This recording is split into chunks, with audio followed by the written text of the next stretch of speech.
After I graduated from college that summer, I was given a job at the Madison Fund, which was a closed-in mutual fund here in New York. And Ed Merkel ran it, and what a terrific guy he was. And I was there for about 3 weeks, and he said to me, "Kid," he used to call me Kid all the time, he said, "Kid, I want you to go out and call on a company called Tri-State Motor Transit in Joplin, Missouri." And I said, that's interesting. I said, "But who's going to go with me?" And he said, "What do you mean, who's going to go with you? You're going to go by yourself. You're going to go meet with the president of this company, and you're going to be there by yourself." And I said, "I've never done this before." He says, "Well, no better way to learn than trying it." So I put my questions together, and they reviewed them at the company, at the Madison Fund, before I went out. And I arrive out there, and a man in jeans and a T-shirt picks me up at the airport and introduces himself. And I said, "This is the president of the company." And I said, I knew that he was worth many millions of dollars because I knew how much stock he owned. And I said, "Well, I've just learned a great lesson, that you can't tell a book by the cover." I said, what a good experience this is. And I spent the day with him. He then took me to his house for dinner that night, and the next morning I spent some more time with him. And I called back to Ed Merkel, the Madison Fund. I said, "We should start buying this stock." And what the company did was they were in transportation business, hauling explosives during the Vietnam War. So they were doing very well. And I got lucky, and every share of stock we bought, the stock kept going higher and higher.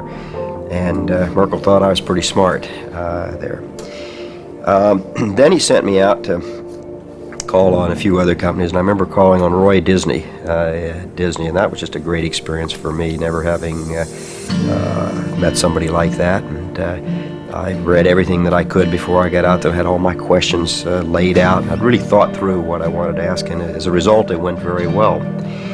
I then finished that summer and was going to go to business school at Columbia to get my master's. And I told the Madison Fund people I was going to do this, which they knew, and they wanted me to stay, and I said, "No, I'm going to go ahead and get my master's." And I started at Columbia, and after my first semester, I said, "I don't know if this is really for me." I remember being in a marketing class, my first semester, and the professor said, "How many of you want to work for Procter & Gamble?" Everybody's hands went up, and I said, "Oh my gosh, this is not for me. I've got to get out of here. I'm in the wrong place." So I called my dad and I said, "I'm going to drop out and I'm going to go back to work for the Madison Fund." He said, "No, you're making a mistake, son." He says, "I think you've gotten the worst over. The first semester is always the hardest at business school, and stick with it. It'll always be good to have your master's." Long story short, I did stick with it. And I asked the Madison Fund if I couldn't come back and work, though, for the next 3 semesters while I was getting my master's at the same time. They said, "Fine." I said, "Well, I'll have to work around my course schedule, and I'll try to arrange my courses so that I can do more work with the Madison Fund and a little less work maybe up at Columbia." And I did that, and I was able to call on other companies. And eventually, the Madison Fund had a company which they controlled. It was the old Missouri, Kansas, Texas Railroad, Denison, Texas.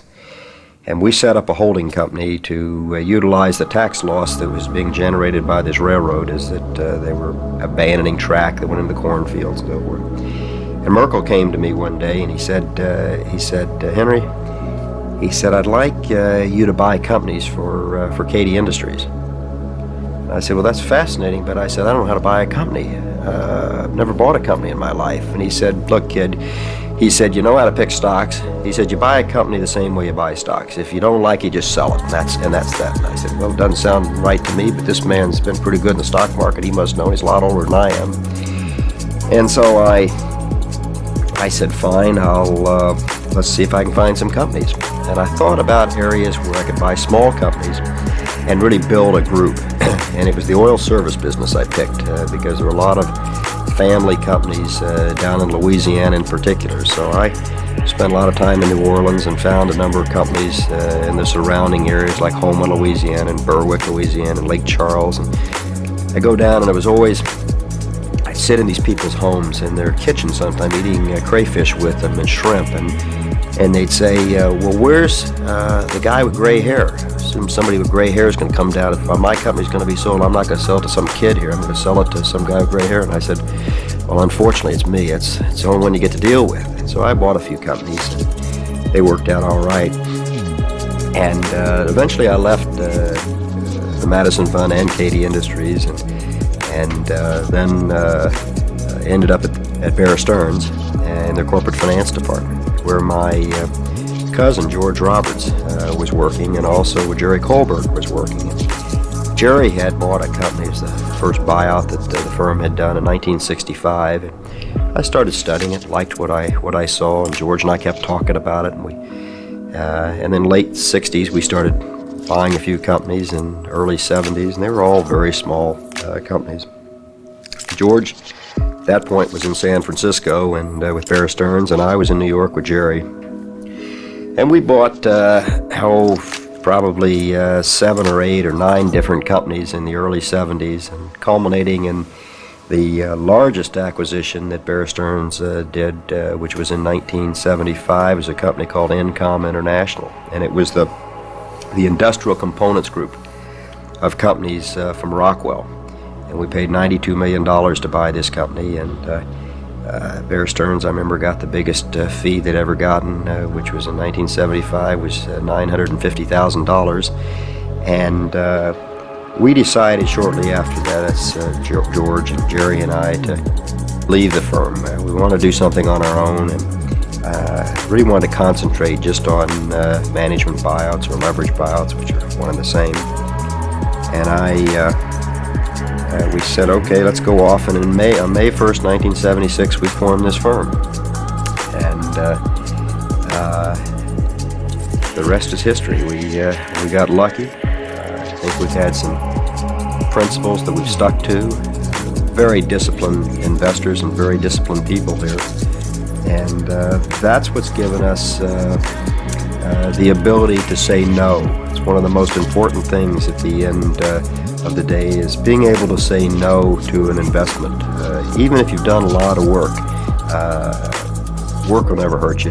And but once you buy a company, you're married. You're married to that company. And it's not like Ed Merkel said, if you don't like it, just sell it. You've got it. And it's a lot harder to sell a company than it is to buy a company.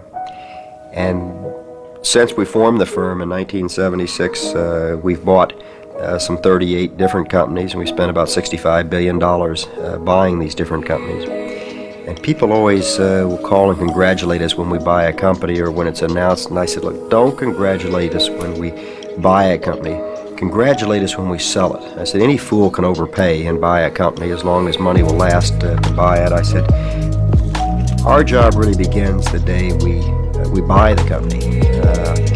And we start working with the management. We start working about where this company is headed and make sure that capital structure that we have in place is the right capital structure.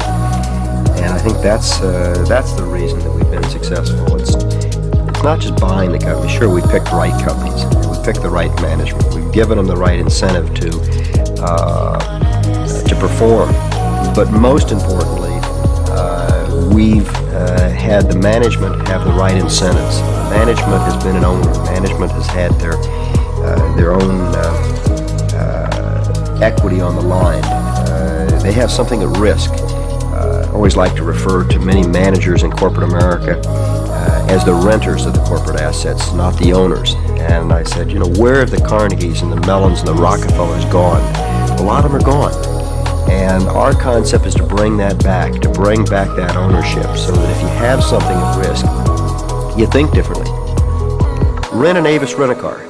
If you go out and you rent an Avis rent-a-car and you put a scratch on it, well, you're not going to be that happy, but it's not going to really upset you that much. What you really want to do is get it back to the Avis counter before they see the scratch.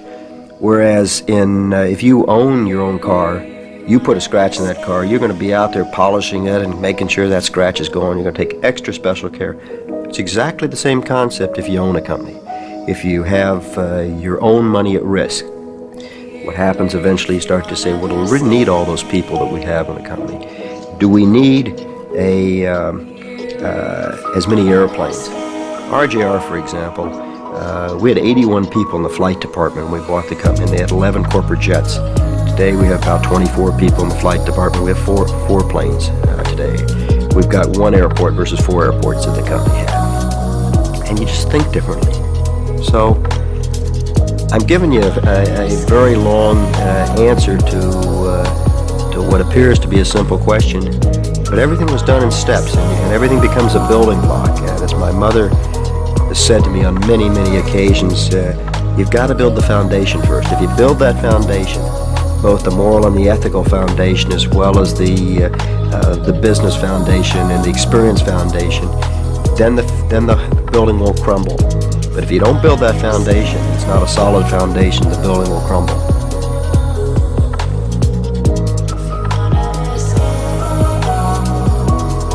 It's funny.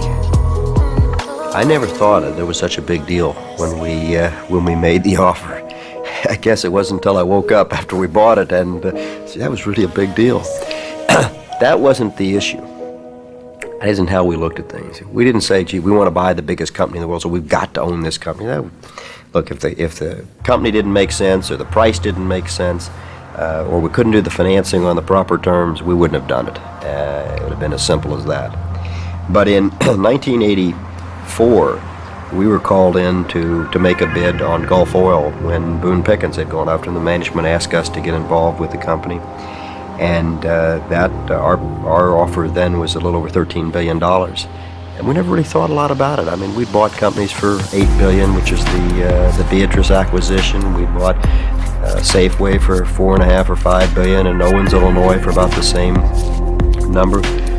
And there was money available out there, and so it wasn't an issue of, gee, it's $25 billion versus $8 billion. That wasn't really what went through. What went through our minds is a lot to wrestle with. First of all was the smoking issue. No one at KKR smoked, and so we had to wrestle with that. Did we want to own a company that was in the tobacco business? If we ended up buying a company of this size and this visibility, it had to work, because it is under a microscope, and everybody in America is waiting for this thing to fail. And we never doubted that it would succeed. We knew it would succeed, and we want to make sure that the capitalization of the company was proper, so that if there was a hiccup in the earnings, that it had a fallback. The companies that have gotten into trouble are those that have razor-thin margin for error, and Murphy's Law, something's going to go wrong. And so things they never work out exactly as you plan them. So you've got to make room for the possibility that things will not be exactly as you had hoped or as you planned. So we built that into that capital structure. And visibility was a big issue with us. What did it mean to our families? What did it mean to our private life, particularly George Roberts and myself? It was something that both of us wrestled with a lot. How was Washington going to view this? What did it mean as far as how we'd be accepted or not accepted by senators and congressmen, and were they going to be after us because we made this large acquisition? We didn't start it, as you know. It was started by the management of the company. We came in and succeeded in buying it. And so these were the things that went through our mind, much more than, gee, it's $25 billion. We said, because it's $25 billion, and because we're borrowing $14 billion from the banks as bank debt, that if this fails, we don't want to be the ones known to have brought down the banking system. We have to make this work.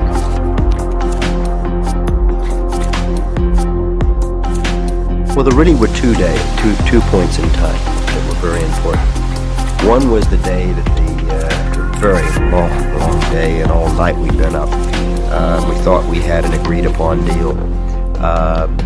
The other group came back and started raising their bid, and that threw the board of directors into turmoil. They spent from 8 o'clock in the morning or so when we appeared before the board until 7 o'clock that night debating, do they want to take Ross Johnson, Shearson off, or do they want to take the KKR off?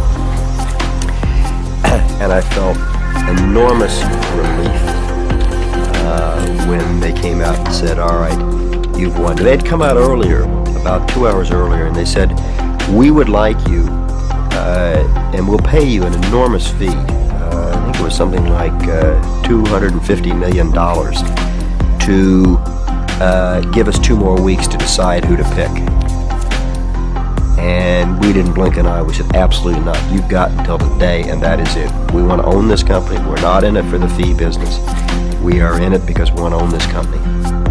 And we're not giving you any more time at all. And that was all documented in Barbarians at the Gate. And in hindsight, we stuck to our principles.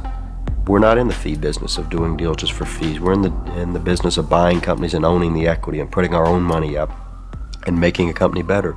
That's the opportunity we wanted. And we stuck to it, and we ended up being successful in buying the company. And I felt great relief and excitement about it. I felt great excitement for our whole team because this firm was brought so much closer together. Our advisors were brought much closer together with us, particularly Dick Beattie, who was our lead counsel and the chairman of Simpson, Thacher & Bartlett, just a wonderful human being. And that was great pleasure for us. Our accountants who lived with us from Deloitte, Haskins & Sells in that time. And so that was all great excitement and relief. And the second time was the day that the tender offer was actually accepted. We had enough shares in, and we actually took control of the company. I guess it was a third period, which was in between, which was the day that the bank financing had to be in, and we were concerned if we get enough bank financing. I'd gone all over the world. I was in Europe, and I've been in Japan, and in the States with a couple of my associates raising this bank financing, and it was the day that had to come in. We had the large amounts of commitments coming in, and we far exceeded what we had thought, and that was great revelation, because if we didn't get there, we didn't know what we were going to do. So we went to every bank in the world practically of size. So those were the three periods. I mean, another great story about, you know, when you have a bid accepted or you get a transaction closed, the actual closing of it is anticlimactic. It's the time that really the bid is accepted, or the time you get the financing, as in the case of RJR and the others. It wasn't as big a concern because they were smaller. There was a lot of money available in those days. How times have changed. Just that feeling, up there in the air, and that camaraderie, just that excitement of wanting each other to know. It's really part of a teamwork, and one of the great pleasures I get is that team and that teamwork and making it work that way. You know, the thing I like that people say, well, how do you describe KKR? And I like to describe KKR as a football team. I say it's a football team with a two-headed quarterback, with George Roberts and myself as the quarterback calling the plays, and everybody's got a position to play. Some play tackle and guard, and some play halfback, and not everybody can carry the ball. But if the people that are on the line don't play their positions, then the quarterback or the halfback or the ends are going to get tackled, and we're not going to go to the Super Bowl. And I said, but if everybody knows the role they got to play, and everybody is compensated according to how the team does, not according to just how you do as an individual, we're going to do much better. And that's exactly how we run this firm. We run as a team. Not only does everybody have a say, but everybody knows what they have to do. And we don't have to be telling people all the time what they have to do. These are self-starters at this firm.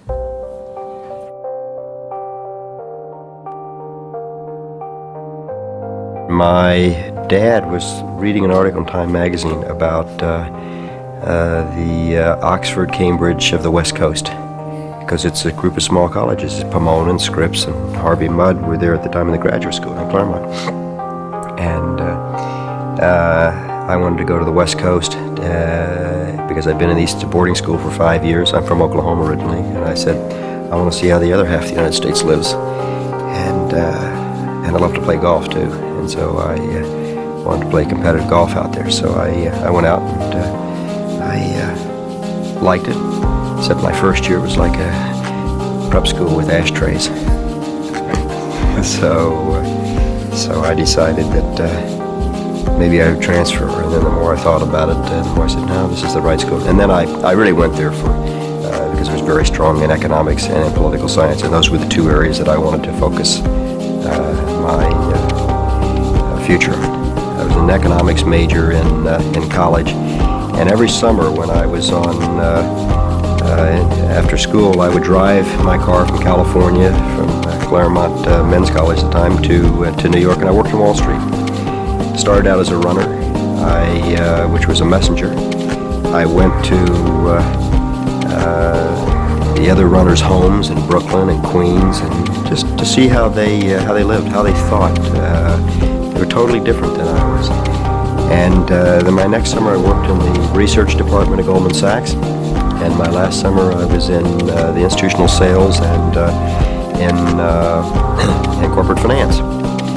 And I thought at the time that I wanted to go into institutional sales, which are selling stocks and bonds to institutions. I said, because in those days, which was now in the 1960s, the salesman was making about $100,000 a year, and I said, that's just an enormous amount of money.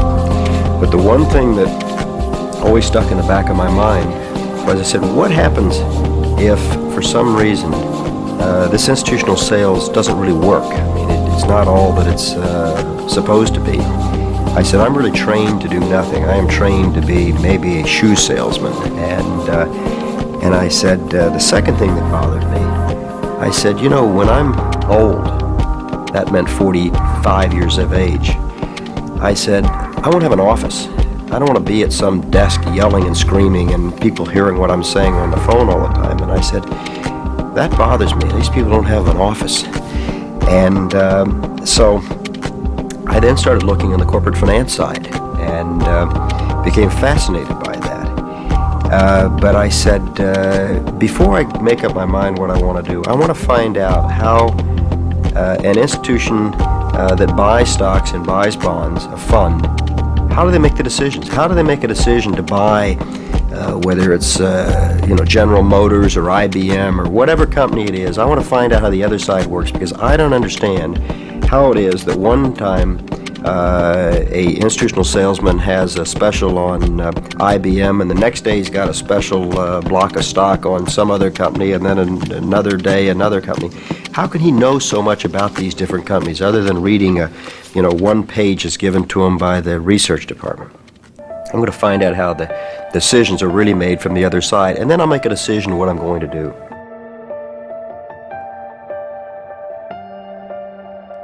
My father wanted me to go in the oil business. He was in the oil and gas business as a consulting petroleum engineer out in Tulsa. Had an incredibly good reputation, which, interestingly, I learned more and more about as I was living in New York, because everybody would come to me and say, are you Ray Kravis's son? And I would just beam and say, yeah, I didn't know you knew my dad. Oh, yes. I worked with your dad on this transaction or on this company in the oil business.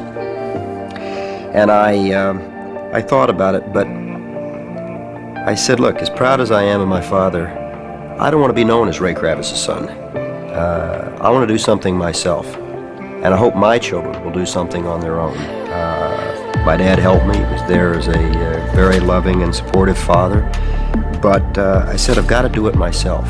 As a kid, my mother says to me, you were always me, myself. As a kid, you wanted to tie your shoes when you didn't even know how to tie your shoes, but you had to do it yourself. And I guess that's just the reason. So I picked a field where I'd had a little exposure, where I thought I could have an enormous challenge and have a chance to really do some good, to be a pioneer in an area, and not just be like everyone else. And that became the field of finance, and in particular the leveraged buyout field. And in hindsight, I wouldn't trade it for anything. It's been just a phenomenal career for me so far, and I don't see any reason why I should change.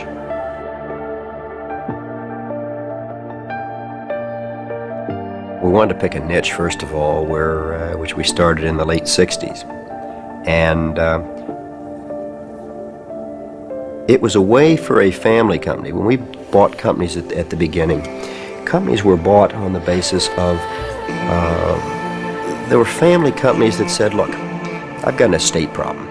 I've got a son in the business. Maybe he's good, maybe he's not good. I really don't want to sell out to big XYZ company, because I like the fact that our company's independent. It's been a family company for 50 years or whatever. I don't want to go public. I don't want to have a public company.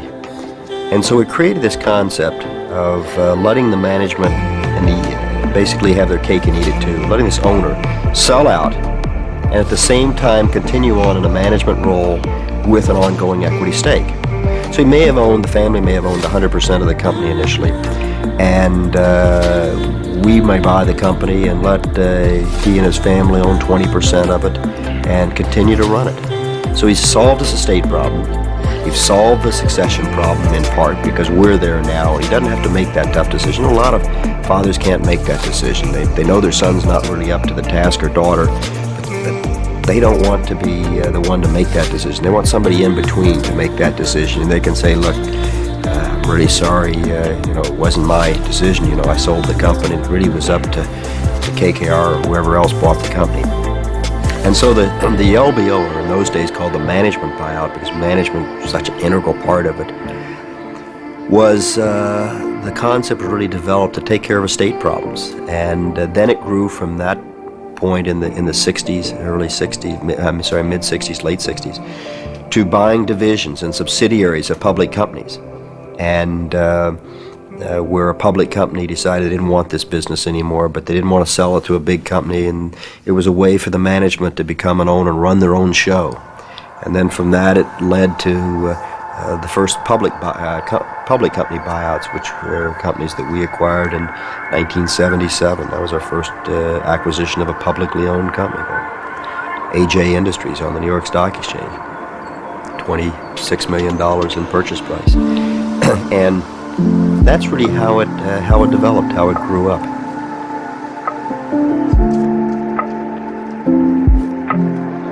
The challenge to me are, I think, severalfold. One, I love the creativity. I love the ability to create a capital structure that is appropriate for a company, no matter what field it happens to be in. I love the ability to make a company more efficient. I love the ability to work with very good managers and to provide the right incentives for them and truly become a partner with that management and make that management take a long view. Trouble, in my opinion, with corporate America today is that everything is thought of in quarters. Analysts push them, well, what are you going to earn this quarter?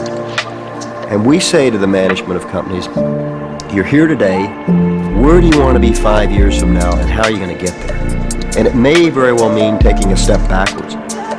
But believe me, in 5 years, we're going to have a company that is much more productive, efficient, and competitive.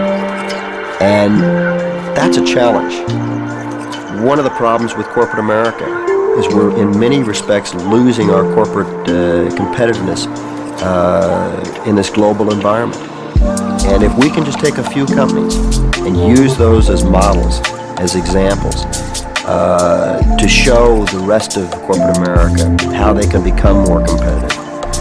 That's what I like to do, and that's what I hope to do. And we're very proud of that aspect. It's not just make a lot of money. Yes, we've been fortunate. We've made a lot of money. Some people say maybe we've made too much money, but it's a way to keep score is all.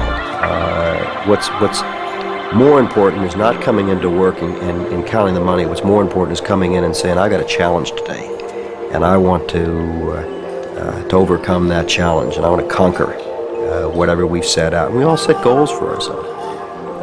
The second thing I love, and I said this earlier, that I've been in a hurry all my life. I've been in a hurry to succeed. I've been in a hurry to prove myself. Maybe it's because my father was so successful in a totally different field. But I found working in a small environment just a great joy. I have in my partner, George Roberts, a person that is the most wonderful man in the world to me. He's like a brother to me. And creating with him, being side by side with him, and whatever we try to do is a real pleasure for me. And it's family. He's my first cousin also. And so you might say that both of us got lucky because it really has worked well. And that's one of the other things that makes it a real joy to come in. We have 16 professionals at this firm, and we've handpicked every one of them. We don't pick them off of a resume. Almost everyone that works here has been on the other side of a deal from us. Another side of training, either a lawyer, or an accountant, or an investment banker, or a banker. And so we've seen them under pressure. And believe me, it's totally different picking a person who you've seen in the firing line as opposed to picking them off a piece of paper. I'm looking for people that are bright, have the highest ethical standards, will not compromise one iota for that. I want people who are creative. I want people who will stand up to me. People that are not afraid